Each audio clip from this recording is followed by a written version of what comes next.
Mga kasama, yung service contracting program ng pamahalaan tatapusin na sa Biyernes ng gabi. Yung fuel subsidy naman sa mga jeepney kasama yung mga UV Express tuloy pa rin yan ayon sa LTFRB. Buong detalye mula kay Rajaman Jairo sa Piña, Florida.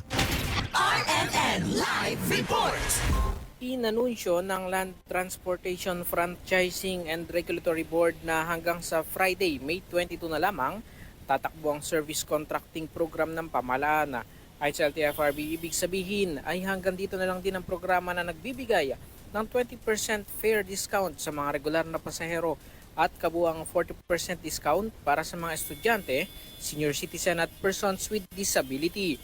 Ipinatupad ang programa para makatulong sa mga commuter sa pamamagitan ng mas mabilis at abot kayang pampublikong transportasyon sa gitna yan ng serye ng taas presyo sa produktong petrolyo mula noong February.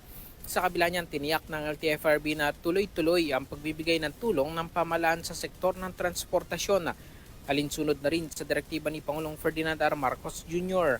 Kabilang dito, ang 10 pisong kada litro na fuel discount para sa mga pampasaherong jeep at UV Express na ipinatutupad na ngayon sa buong bansa matapos ang dry run sa Metro Manila.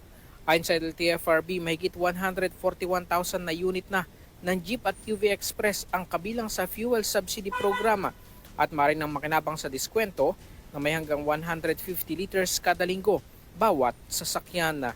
Kasama mo sa DXXL RMN Manila, Radyo Manjairos, Peña, Florida, Tatak RMN.